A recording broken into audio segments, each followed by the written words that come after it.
It was a Tuesday. Or was it a Wednesday? Honestly, I stopped keeping track of the days after she left. Time became this strange concept, something that drifted by without meaning, like the wind rustling through the trees outside my window. I was in the kitchen, making myself a sandwich. A simple thing, but it felt like a small victory, given where I was in life. I hadn't made a decent meal in months. Not since. Well, I wasn't the type to make a scene. Or maybe, I was just tired. Tired of everything. Tired of fighting. Tired of pretending that everything was fine when I knew it wasn't. But that night, it all broke. She walked into the kitchen, my wife, Olivia, and stood there. I didn't look up. I didn't want to look up. I had this weird, sinking feeling in my stomach that something was coming, but I didn't know what.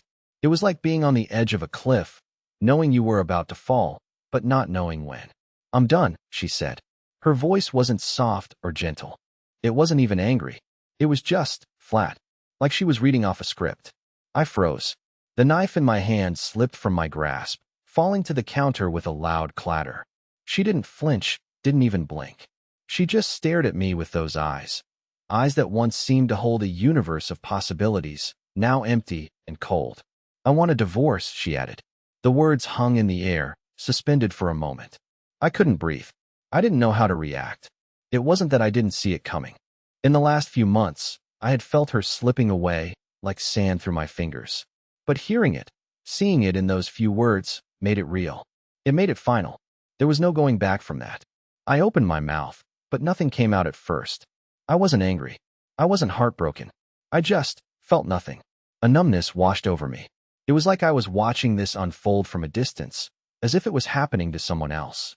I don't remember exactly what I said in response, but it was something like, "All right, fine by me." She stood there for a moment, looking at me like she expected me to fight, to beg her to stay. But I didn't. I couldn't. And then she left. Just like that. She didn't say goodbye. No tears. No drama. Just a quiet exit, a soft click of the door closing behind her, and that was it. I stood there for a long time afterward, staring at the spot where she had been. It was surreal. The silence that followed felt oppressive, like a weight pressing down on my chest. I didn't know what to do with myself. I didn't know how to feel. For years, I had been living in a house of mirrors, seeing the reflection of who I was supposed to be, but never really knowing who I was. Now, I was alone in that house, looking at the shattered pieces of something that was never truly mine. It wasn't until a few weeks later that I started to feel the effects. The loneliness settled in. It wasn't just the physical absence of Olivia, but the emotional weight of the emptiness she left behind. The house, once full of life and laughter, now felt like a shell.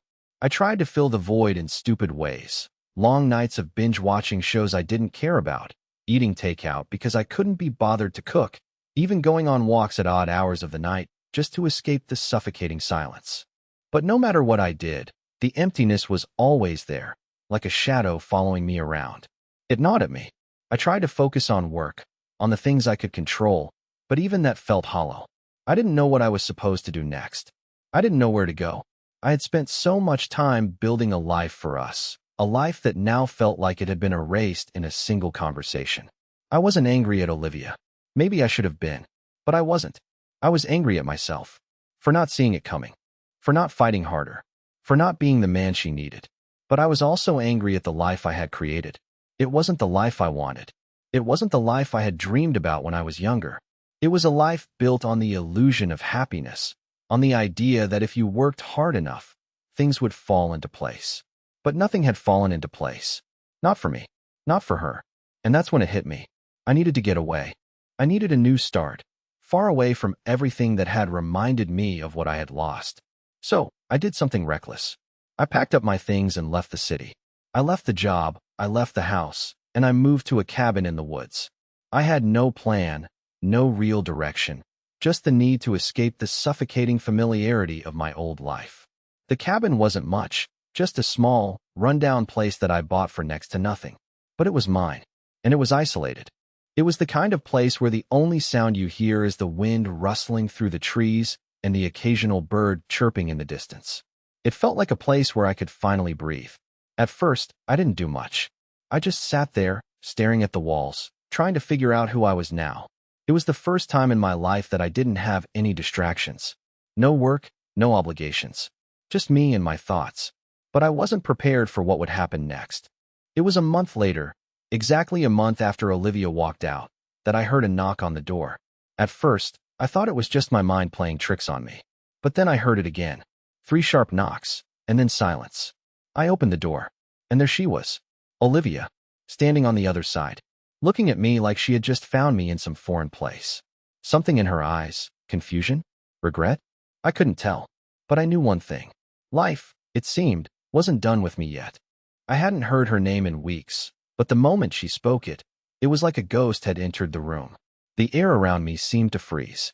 Gavin, Olivia said softly, almost like she didn't believe it herself. I stared at her, frozen for a moment, unsure of whether I was still dreaming. This couldn't be real. She couldn't be standing in front of me after everything she said, after everything she did. But there she was. My heart raced, pounding against my chest like it was trying to escape. I had convinced myself that I was done, that I was better off without her. Yet, the moment her figure appeared in the doorway of my small, isolated cabin, every feeling I thought I buried resurfaced. The anger, the confusion, and the regret flooded back into me all at once. It was like being dragged through a tide of emotions I wasn't prepared for. "Why are you here?" I finally managed to ask. My voice was hoarse, as if I hadn't spoken to another human being in years, not weeks.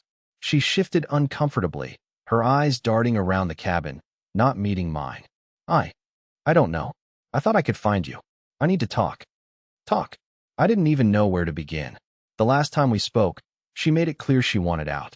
She wanted to move on, to end things with no explanations. I wasn't sure what kind of conversation we could possibly have now. "Talk about what?" I asked, trying to keep my voice steady. But I could feel the tremor in my chest, the tightness in my throat. I hadn't expected her to show up here. In fact, I had convinced myself I was finally free. Free from the years of confusion. Free from the constant pull of trying to save something that was already lost. I had worked so hard to erase her from my thoughts, to push her from my life entirely. But there she was, standing before me like she belonged in my world again. She stepped inside without waiting for permission, her gaze fixed on the old wooden floorboards beneath her feet. The tension in the room was palpable. My heart was beating faster now, not just from surprise, but from something deeper, something I wasn't ready to confront. The pain of it all, the loss, the betrayal, the feeling of being discarded like I was nothing, wasn't something I had fully processed. I had thought I had moved past it, but now, seeing her again, it all came rushing back. "I never wanted to hurt you," she whispered, almost as though she were speaking to herself more than to me. "But I was suffocating, Gavin. And you didn't even notice. You never noticed." Her words hit me like a slap. I wanted to say something, to defend myself, but I couldn't. She was right. I had been too caught up in the chase, too consumed by my own world, to realize the slow unraveling of the life we had built together. I had been so focused on making sure everything on the outside looked perfect that I had ignored everything that truly mattered. And now here she was, standing in front of me, making me realize how blind I had been. "I didn't want to end it like that," she continued, her voice trembling now. "I didn't want to hurt you. But you never saw me, Gavin. You never really saw me." I closed my eyes, trying to block out the pain. She was right. I had failed her in the most basic of ways, by not seeing her, by not hearing her, by being too busy with the facade of our life to notice that she was fading away, right in front of me. I could feel the weight of her words, settling heavily on my chest. I didn't know what to say. I didn't know what I could say. I could tell her I was sorry. I could tell her that I regretted everything. But would it even matter now? Would she believe me? Would I believe myself? The silence between us stretched, thick and suffocating. It felt like hours, though it was only a few moments. Finally, she spoke again, her voice barely a whisper. "Do you ever think about us?" she asked, her eyes searching mine. "About what we had?" I wanted to say no. I wanted to tell her that I had moved on, that I was done with the past. But the truth was, every night, I thought about it. About us. I thought about the way things used to be, how we laughed together, how we dreamt together, how we believed that nothing could break us apart. But I couldn't say that. Not out loud. I don't know. I replied, my voice shaky. "I don't know what to think anymore. Everything feels like a lie. I don't even know who I am without you." Her eyes softened, and for a brief moment, I saw a flicker of the woman I once loved, vulnerable, broken, and human. She reached out tentatively, as if she wasn't sure what I would do, and touched my arm. The contact was electric, sending a jolt of warmth through my body, a reminder of the connection we once shared. "I didn't come here to fix things, Gavin," she said quietly, her hand lingering for a moment before retreating. "I came here because I wanted to know if you ever cared, if you ever felt something for me. Because, for so long, I was left wondering if you even saw me as a person anymore." I couldn't answer her. I wanted to, but I was too afraid. Too afraid of admitting to myself that, despite everything, I still cared. That I wasn't as far from her as I had convinced myself I was. "I don't know what to say," I muttered, my voice cracking. Olivia nodded, her expression unreadable. "I didn't think you would. I just needed to know, before I can move on." The words hung between us, both of us knowing there was no easy answer. There were no quick fixes, no magic words that would take away the pain or undo the years of silence. But as I looked at her standing there in front of me, I realized something. We couldn't undo what had been done. We couldn't turn back time and fix all the broken pieces. But we could decide what to do with the mess we had made. What came next, I had no idea. But for the first time in a long time, I felt like I might finally be able to face it. And as the silence stretched once again, I knew there was no turning back from this moment. Not for her. Not for me. The room was still, the air between us thick with unspoken words. I stood there, my body stiff, unable to move, unsure of how to react to what Olivia had just said. It felt like the ground beneath me was crumbling, the walls around us closing in. I couldn't understand why she had come all the way out here, to this isolated cabin I had built in an attempt to escape the past. This place was supposed to be my sanctuary, a place to breathe and forget, but now it felt like it was suffocating me instead. She had always had that effect on me, somehow, always able to twist my emotions into a knot I couldn't untangle. I could see the pain in her eyes, the vulnerability she was trying so desperately to hide. She stood there, her arms wrapped tightly around herself, as if trying to hold together the pieces of a life we had both abandoned.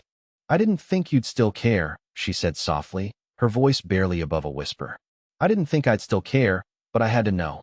I had to know if there was still something left, something real." Her words hit me like a punch to the gut. They made me feel small, exposed. For the longest time, I had convinced myself I was fine. I told myself I was better off without her, that I could move on, that this broken chapter of my life was finally over. But standing there, hearing her speak with such raw honesty, I felt the walls I'd built around myself start to crumble. I wasn't sure if it was the years of regret, the loneliness that had settled deep in my bones, or the simple fact that I had never truly let her go, but the truth was undeniable. I cared. I had always cared. But admitting it, saying it out loud, felt like a betrayal. Not just to her, but to myself. To the version of me who had worked so hard to move forward, to bury all the feelings that had once consumed me. I glanced out the window, the trees outside now shrouded in the dim light of the setting sun. The sky was an orange hue, casting shadows across the ground. Everything felt so still, like the world was holding its breath. I turned back to Olivia, my mind racing. "I don't know if I can do this," I said, my voice cracking under the weight of the emotions I was holding back. "I don't know if I can just pick up where we left off, or if I even want to." Her face fell. The mask of composure she had been trying to wear shattered in an instant. She looked away, her hand brushing across her forehead. "I'm not asking you to pick up where we left off, Gavin. I'm asking if there's still a chance for us, a chance to find something new, something better." I shook my head, my thoughts spinning. "I don't even know who I am anymore.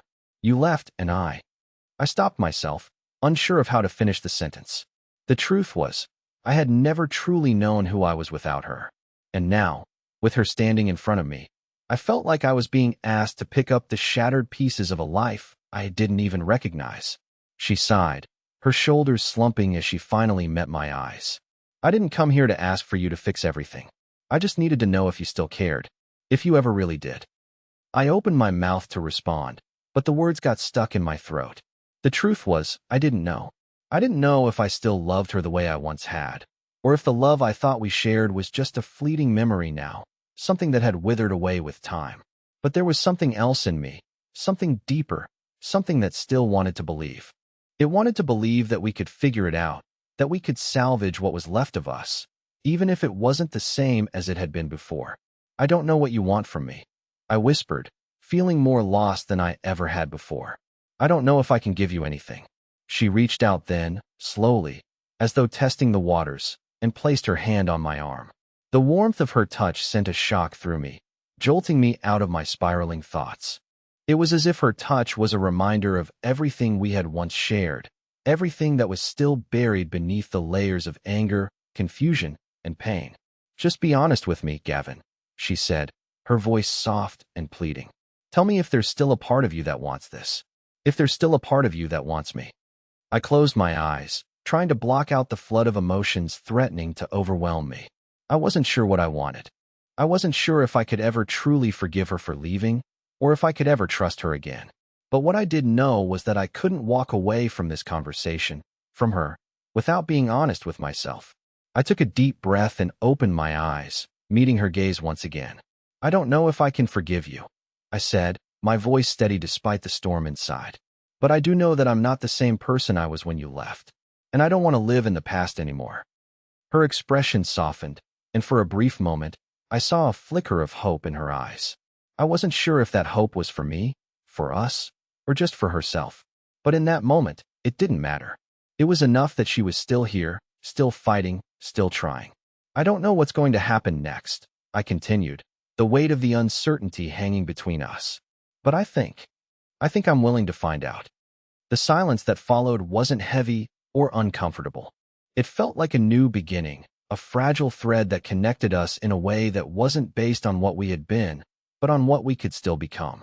I didn't know what the future held. I didn't know if we could rebuild what we once had, or if we'd even try. But for the first time in months, I felt a spark of possibility, of something more than the life I had been running from.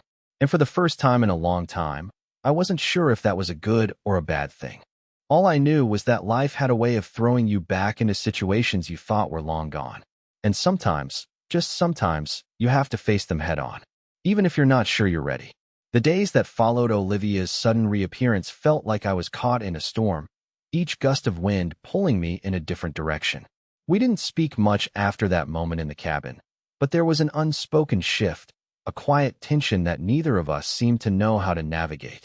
It wasn't that we weren't talking. It was more like we were both afraid to say too much, afraid that one wrong word could unravel whatever fragile thread of connection had started to form between us.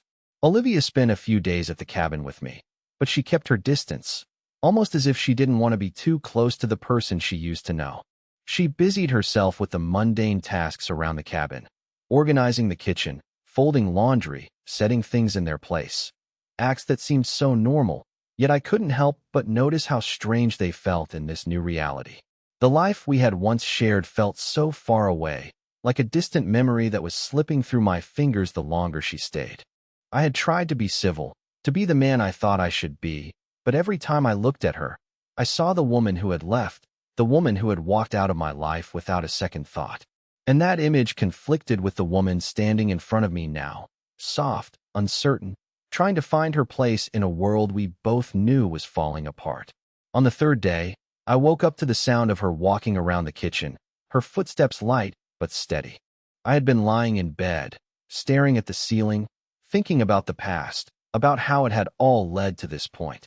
My thoughts were chaotic, filled with questions I didn't have the answers to. How had we gotten here? Was it too late for us? Did we even want the same things anymore? I swung my legs out of bed and walked to the kitchen. Olivia was standing by the counter, sipping a cup of coffee, looking out the window. The morning light filtered through the trees, casting a soft glow across the room. She seemed lost in thought, her face unreadable. "Good morning," I said, the words feeling heavier than they should. We hadn't really exchanged pleasantries since she arrived, but now it felt like the right thing to do. Like the formalities could at least offer a semblance of normalcy. "Morning," she replied, her voice distant. She didn't look at me, but I could feel her gaze lingering on the window, as if she were trying to escape what was happening in the cabin in this moment. The silence that followed was thick, almost suffocating. Neither of us knew what to say next. I grabbed a mug and filled it with coffee, the steam rising into the air. I hadn't realized how much I needed the routine, the small rituals that kept me grounded. Without them, I felt like I was drifting. What are you thinking about? I asked before I could stop myself. The question felt too personal, too invasive, but I couldn't help it. The curiosity gnawed at me. She finally turned to face me, her eyes flickering with uncertainty. I'm just wondering if we can ever get back to who we were. Wondering if it's possible to rebuild something from nothing. Her words struck me harder than I expected. It was as if she had been reading my mind, echoing the very question I had been asking myself in the quiet of the night. I took a sip of my coffee, trying to gather my thoughts before I spoke. I don't know if we can go back, I said quietly, but I think we need to start somewhere. And I don't know where that is, or how it's supposed to look, but I'm willing to figure it out. She didn't respond immediately. Instead, she turned her gaze back to the window, lost in her thoughts. I watched her, wondering if I was just fooling myself, if this attempt to reconcile was something we both secretly knew would fail. But there was a part of me, the part one wasn't ready to confront, that hoped we could find a way to make it work, no matter how uncertain it all seemed.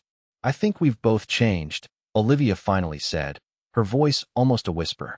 You're not the same man I left, and I'm not the same woman you married. I nodded, understanding exactly what she meant. I wasn't the man I was before, not the man who had buried himself in work and ignored everything that mattered. And she wasn't the woman I had once known either. She was someone different, someone who had learned to live without me, someone who had found her own path. But somewhere beneath all of that, there had to be something real, something worth salvaging. I'm not asking you to be the same person, I said, taking a step closer to her. But I do want to understand who you are now. And I want you to understand who I am now, if that's even possible. She looked up at me then, her eyes searching mine. For the first time since she'd arrived, there was something vulnerable in her gaze, something raw. It wasn't pity or regret, but something else, something that felt more like an invitation than a question. I don't know if we can ever be the same, Gavin, she said softly. But I think we owe it to ourselves to at least try. I didn't know what would happen next. I didn't know if we were even capable of fixing what was broken. But there was a part of me, small but undeniable, that wanted to try, to rebuild, to heal, to see if we could forge a new path forward. And for the first time in a long time, that spark of possibility felt real. The days passed slowly after that conversation, each one filled with small moments of reconnecting. We talked more, shared more of what had happened in the time we were apart. There were still moments of tension, of old wounds being reopened, but there were also moments of clarity, of understanding, that made me believe, just for a second, that maybe, just maybe, there was hope for us. But even as we started to find our way back to each other, I knew that nothing was certain. Relationships weren't like houses, where you could fix a broken wall or repaint a chipped door. No, relationships were different. They were fragile, like glass, easily shattered if not handled with care. And the more I spent time with Olivia, the more I realized that we had both been shattered in our own ways. What we needed was not just reconciliation, but healing. And I wasn't sure if either of us knew how to do that. The truth was, I was still scared. Scared of losing myself again. Scared of letting her back into my heart, only to have her leave once more. But I couldn't ignore the fact that, deep down, I wanted to believe in us. I wanted to believe that we could find a way to make it work. And maybe, just maybe, that belief would be enough to carry us through whatever came next. As the days bled into weeks, I began to understand just how much we had both changed. Olivia, though still the same person I once knew, had developed a quiet strength that seemed to make her unrecognizable at times. She had always been independent, but now, there was a quiet confidence in her every move, like she was no longer afraid of who she was, no longer held back by the past. And I felt like I was stuck in the middle of two worlds, the man I used to be, trying to keep my distance, to protect myself, and the man I was becoming, unsure of who I was in relation to her. The deeper we ventured into this new territory of us, whatever it was, the more I realized just how little we truly knew each other now. We were strangers, bonded by a past we both wanted to forget, but still, somehow, tethered to it by unresolved emotions and unspoken words. I found myself watching her more than I should, caught in the way she moved, the way she looked at things with such an intensity that it almost felt like she was discovering the world again. She had always been observant, but now she seemed to see more, feel more. It was unsettling, yet it made me wonder if there was something more to her than I had ever truly known. She was sitting on the porch one evening when I came back from the small town nearby. I had been running errands, something so mundane, yet it felt like the most normal thing I had done in weeks. She was staring out at the horizon, the setting sun casting shadows across her face. For a moment, I almost didn't want to disturb her, but I found myself walking toward her anyway, the question burning inside me. "You've been quiet today," I said, my voice uncertain. The words felt wrong the moment I said them. "Is something on your mind?" Olivia didn't answer immediately. She just looked at the sunset, a distant look in her eyes, as if she was seeing something that wasn't there. It was like she was lost in thought, somewhere far away.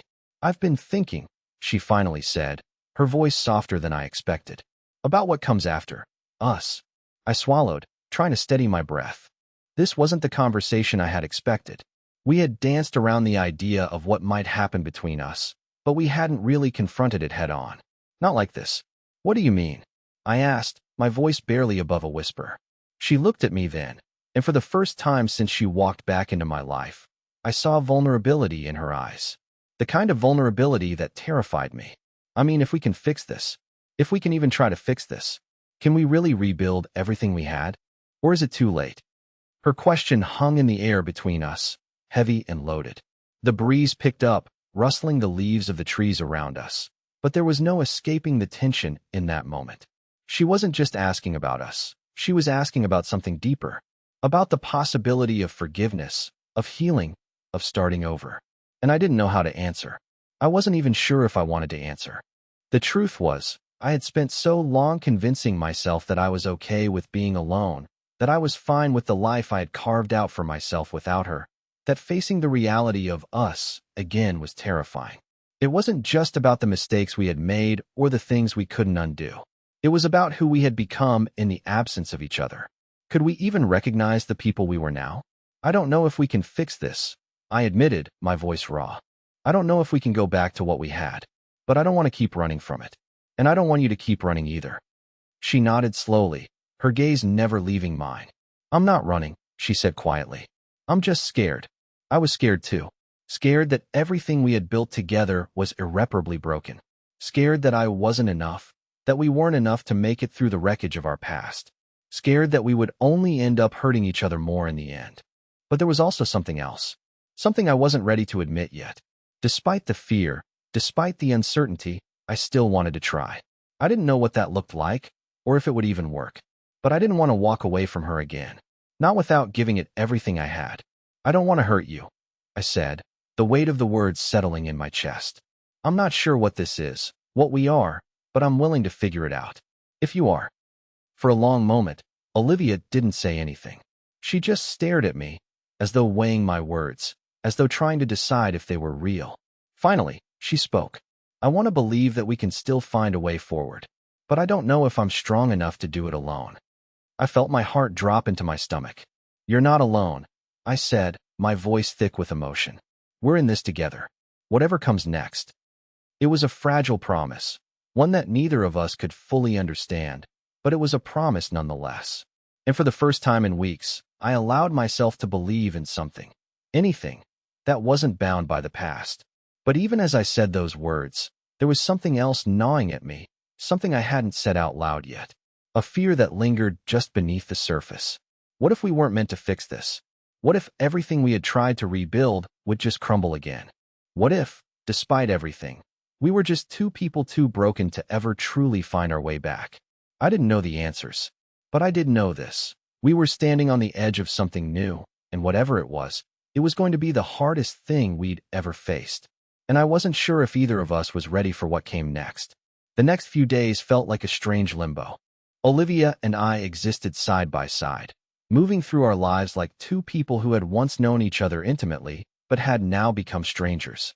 There were moments of tenderness, small gestures that seemed almost too normal, too familiar.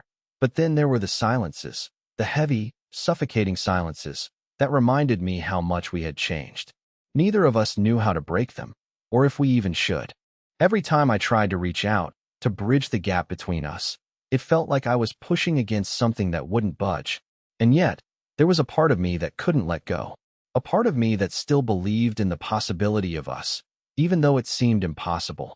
I woke up one morning to the sound of her humming softly in the kitchen, the scent of coffee filling the air. It was a small thing, but for some reason, it felt significant. It felt like a moment of normalcy, something that hadn't existed in our lives for a long time. I stood there for a moment, just listening, the sound of her humming bringing me back to a time when life had felt simpler, when we had been happy without trying so hard. But then the reality hit me, like a cold splash of water. We weren't the same people anymore, and I wasn't sure if we ever could be again. I walked into the kitchen and found Olivia standing by the counter, a half-empty mug of coffee in her hand. She looked up when she heard my footsteps, offering me a small, almost imperceptible smile. "Good morning," she said, her voice soft but distant, as though she was still unsure of where we stood. "Morning," I replied, trying to mask the tension I felt in my chest. I reached for a mug and filled it with coffee, but my hand was shaking slightly, betraying the nerves I was trying to keep under control. We stood in silence for a moment, the only sound between us the quiet hum of the kettle and the distant chirping of birds outside. I could feel the weight of the unspoken words hanging in the air, but neither of us seemed ready to speak them. I set my mug down and leaned against the counter, watching her as she took a sip of her coffee. Her eyes were tired, but there was something else there, something that wasn't just sadness, but something I couldn't quite place. A longing, maybe, or maybe just a sense of uncertainty, like she was waiting for something to change, but didn't know what. "I've been thinking," she said suddenly, breaking the silence. "About everything. About what we've been through, and what we want now." I turned to face her, my heart skipping a beat. This was it. This was the conversation I had been avoiding, the one I had been afraid of. But I knew it was inevitable. We couldn't keep dancing around the truth forever. "What are you thinking?" I asked, my voice coming out more strained than I intended. She set her coffee down and looked at me, her gaze unwavering. I think we need to stop pretending like things can go back to the way they were. I've been trying to hold on to something that doesn't exist anymore. And I think it's time to face that." The words hit me like a punch to the gut. I had been so focused on trying to fix everything, trying to make it right, that I hadn't stopped to consider that maybe what we were trying to salvage wasn't meant to be saved. The past was gone, and no amount of effort or hope could bring it back. "I don't want to let go," I admitted, my voice barely a whisper. "I don't want to believe that it's over. But I don't know what else to do." Olivia's eyes softened then, and for the first time in what felt like forever, I saw a glimpse of the woman I had fallen in love with. Not the woman who had walked away, but the one who had stood beside me, who had shared my dreams, my fears, my hopes. "I don't know if we're meant to be together anymore," she said, her voice filled with regret. "But I do know that we can't keep pretending. We need to face what we've become. We need to be honest with ourselves." I swallowed hard, the knot in my throat tightening. The truth was, I didn't want to let go. Not yet. But I also knew that what we had was broken. It wasn't just a few misunderstandings, a couple of bad arguments. No, this was deeper. The cracks in our foundation had been there for a long time, and no matter how hard we tried to fix them, the damage was too great.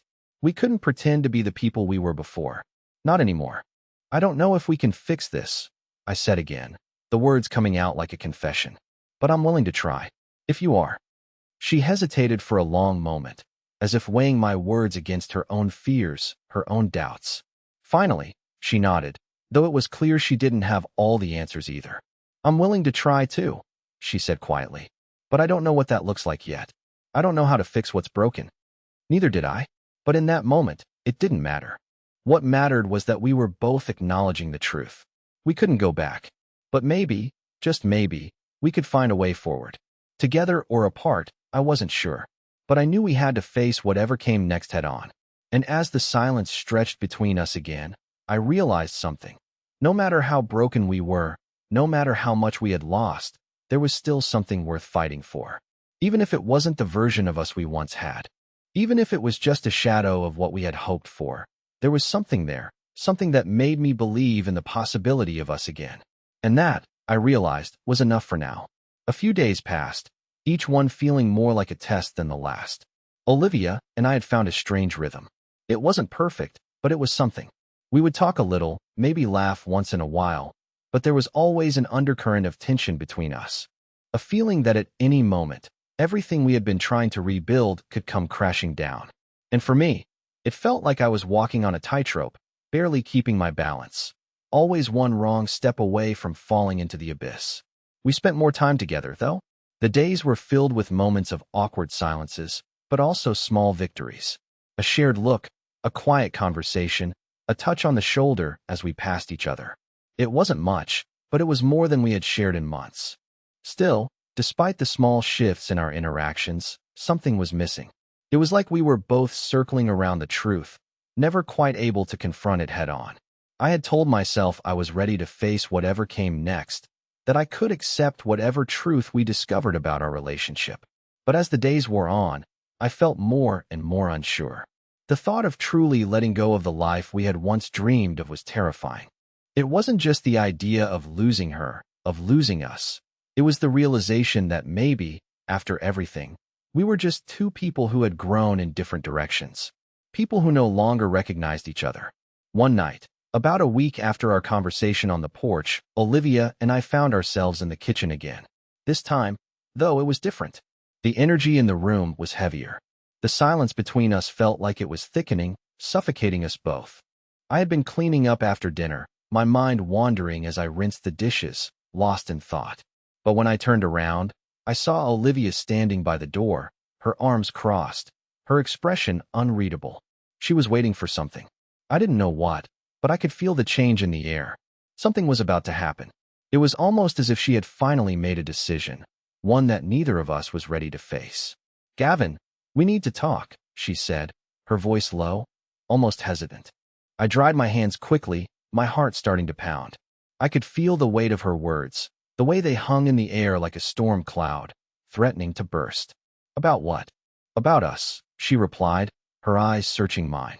"About what's happening, and about what's not happening." I felt the familiar rush of panic flood my chest. I had been waiting for this moment, but now that it was here, I wasn't sure I was ready for it. I wanted to say something, anything, that would ease the tension. But I couldn't.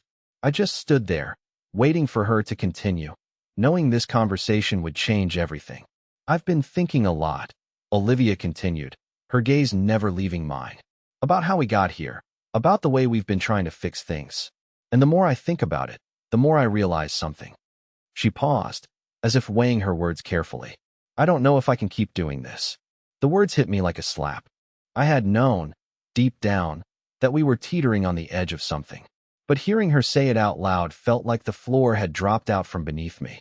The reality of what we were facing, the fact that she might not want to try anymore, was something I hadn't been prepared for. "Keep doing what?" I asked, my voice coming out rougher than I intended. I stepped closer to her, my mind racing. "What are you saying, Olivia?" She finally looked away, her eyes flickering with uncertainty. "I don't know if I can keep pretending. Pretending that things can just go back to how they were. Pretending that we're okay when we're not. I think I've been holding on to this idea of us that isn't real anymore. And I don't know how to fix that." I stood there, stunned, trying to process what she was saying. She was right. We had been holding on to something that wasn't there.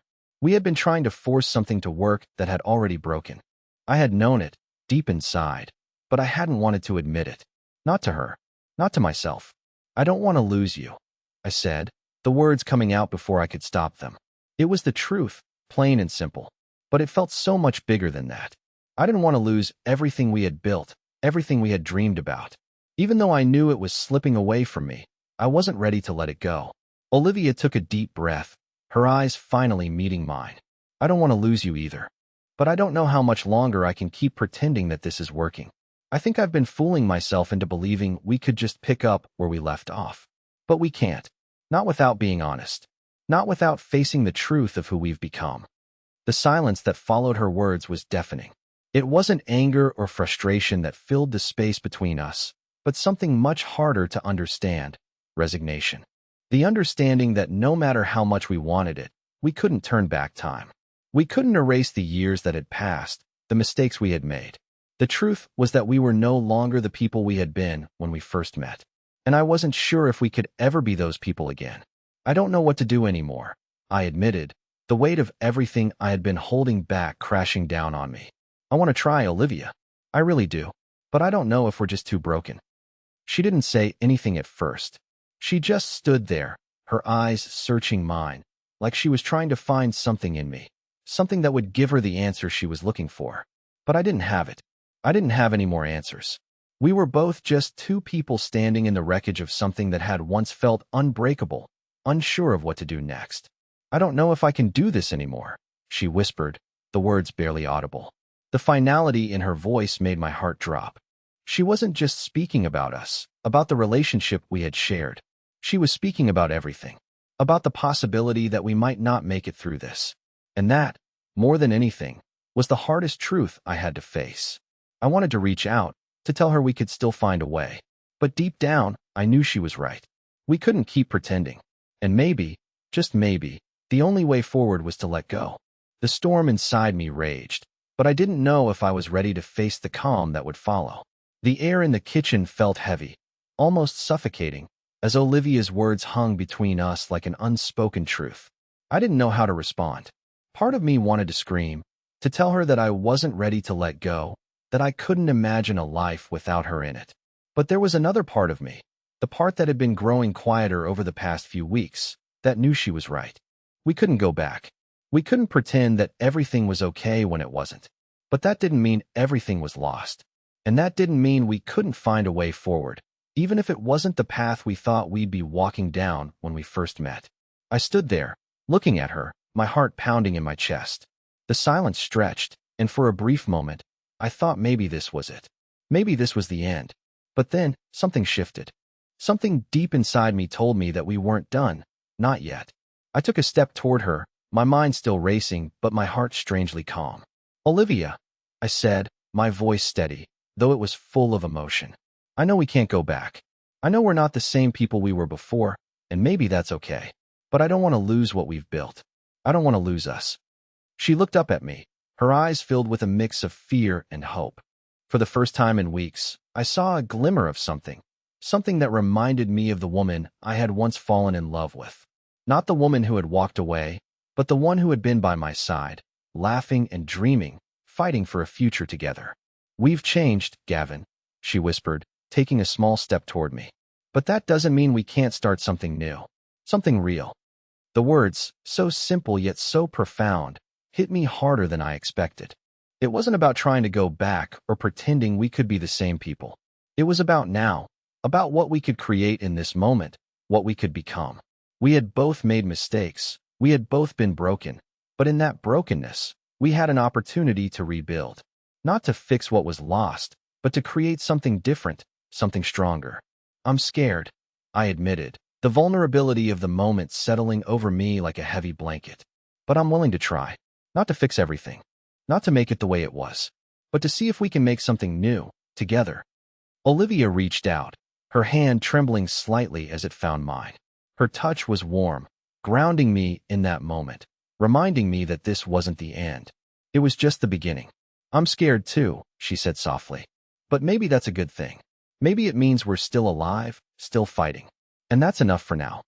In that quiet, fragile moment, I realized something I hadn't been able to see before.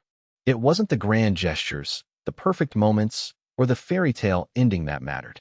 It was this willingness to be vulnerable, to face the truth, and to choose to keep going, even when the road ahead was uncertain. We didn't need all the answers. We just needed to trust that we could figure it out, one step at a time. And so we did. We began to rebuild, slowly, piece by piece. It wasn't always easy. There were still moments of doubt, still moments when the old fears crept in. But with each day, with each conversation, we began to understand each other again, not as the people we once were, but as the people we had become. We weren't perfect, and we weren't the same. But maybe that was the point. Maybe we were never meant to be the same people. Maybe we were just meant to find our way back to each other, not as we had been, but as we were now. Two broken people, trying to put the pieces back together in a way that made sense. And in that, we found something better. A new beginning, a second chance, a future that, for the first time in a long time, felt possible. The sun rose the next morning, casting light over the cabin and the land that stretched out before us. For the first time, I didn't feel afraid of what the future held. Because whatever it was, we would face it together. And that was enough. We had finally learned to let go of the past. And in doing so, we had found the strength to move forward. Together.